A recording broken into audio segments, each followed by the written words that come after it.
MBS Radio se une a Himalaya. Todo el contenido de MBS Radio lo encuentras en la aplicación gratuita de Himalaya.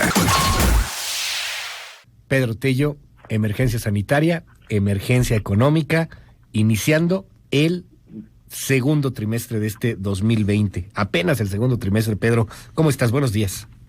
Luis, buenos días. Qué gusto saludarte a ti y a quienes nos escuchan. Pues sí, el día de hoy inicia el segundo trimestre de este complicadísimo año 2020 y es importante señalar que la película que vimos solamente en el mes de marzo, ahora la vamos a vivir, entonces la vimos, ahora la vamos a vivir a escala ampliada.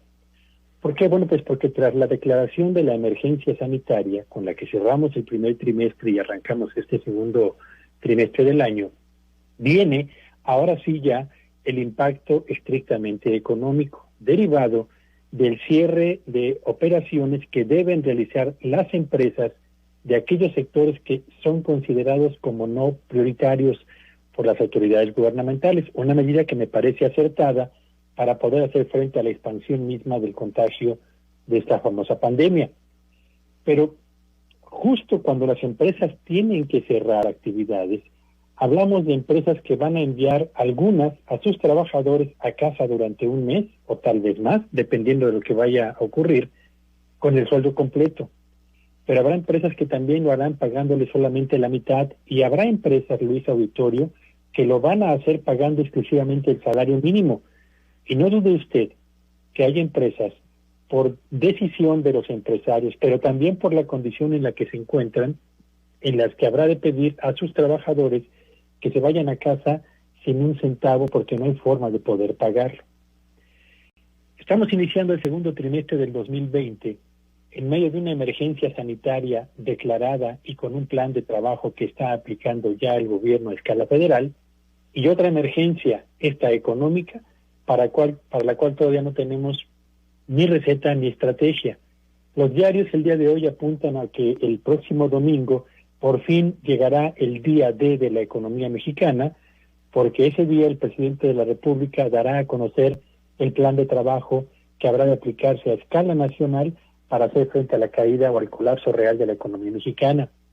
Por lo pronto, y a espera, o a reserva de que el presidente de la República anuncie, vale la pena no perder de vista que en los primeros 3 meses de este 2020, Luis Auditorio, el peso perdió 26% del valor que tenía al cierre del año pasado. La bolsa de valores presenta un retroceso de casi el 22%. En ambos casos, Luis, se trata del peor desempeño para un primer trimestre en ambos indicadores desde 1995, es decir, en los últimos 25 años. El petróleo mexicano cerró el primer trimestre con un retroceso de alrededor del 80% en su precio. La inversión productiva brilla por su ausencia, la confianza empresarial sigue a la baja, lo mismo que la del consumidor mexicano.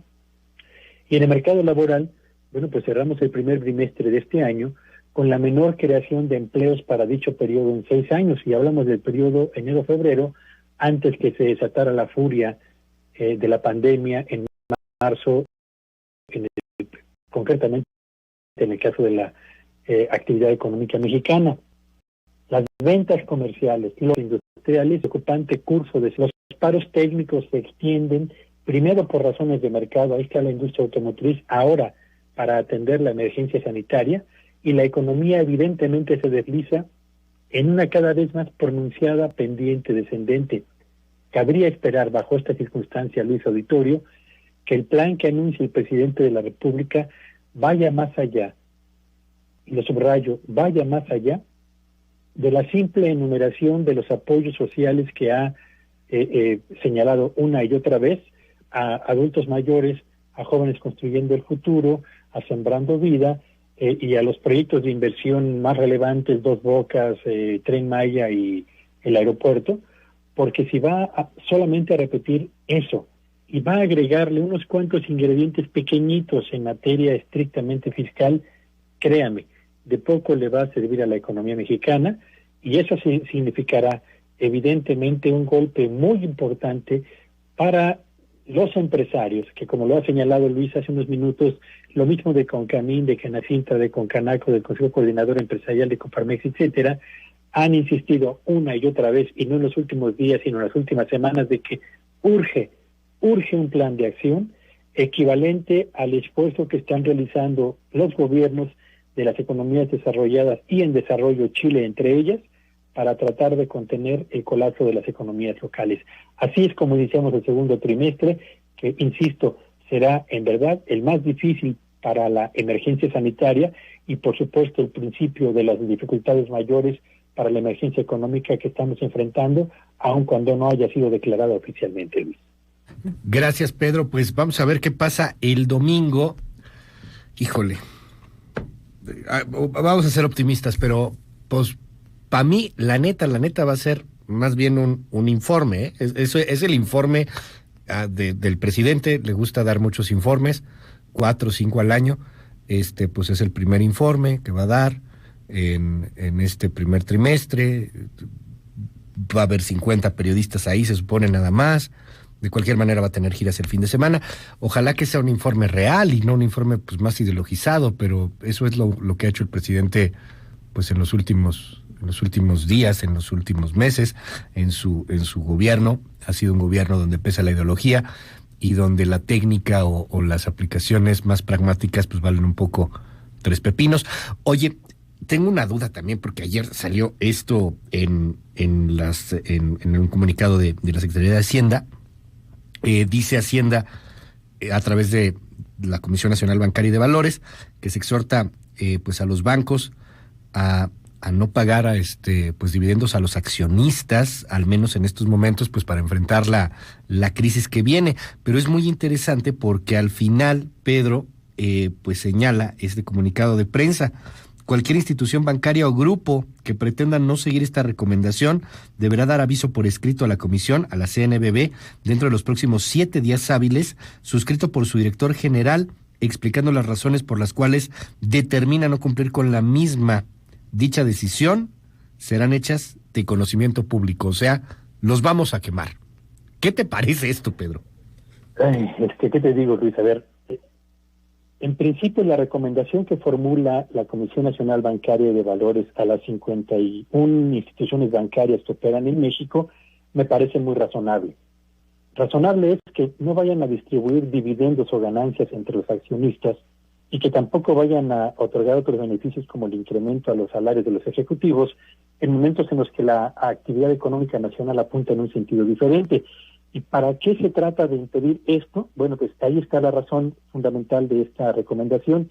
Se trata de que los bancos conserven esos recursos para fortalecer el capital con el que habrán de enfrentar un eventual despegue en la cartera vencida. Lo mismo de empresas que de personas que difícilmente van a poder pagar los créditos con todo y esta pausa o este congelamiento en el pago de los créditos que se ha otorgado recientemente. Se hace también asumiendo que si esos recursos, en lugar de entregarlos como ganancias a los accionistas, se reinvierten en la empresa, en la banca, esto aumentará la capacidad disponible para otorgar financiamiento a quienes lo vayan a requerir en los próximos meses. Eso está muy bien. ¿Por qué? Bueno, pues porque se sigue exactamente la misma recomendación que se está haciendo en Europa y en países como Suecia, como Rusia, como Canadá, como Gran Bretaña, como Japón y Dinamarca, entre otros. Eso me parece que es bastante razonable. La banca tiene un papel muy importante que desempeñar en México y su contribución a la reactivación de la economía será, sin lugar a dudas, muy relevante. Lo que no me parece nada bien es que una recomendación sea acompañada por una amenaza de exposición en el caso de aquellos bancos que decidan no seguir esta, subrayo, recomendación, que no es una instrucción. Claro. Y cuando ocurre esto, Luis Auditorio, cuando te recomiendan hacer algo pero te amenazan con una represalia si no lo sigues, bueno, pues estamos finalmente frente a un eslabón más de la cadena de eventos que, lejos de suavizar, claro, de crear un ambiente de convivencia y de colaboración, lo que crean es pensar en la relación con los empresarios del país. Muchísimas gracias, como siempre, Pedro. Te seguimos en tus redes. ¿Cuáles son? Me encuentro en @Petello Villagrán. Feliz miércoles para todos. Gracias, Pedro.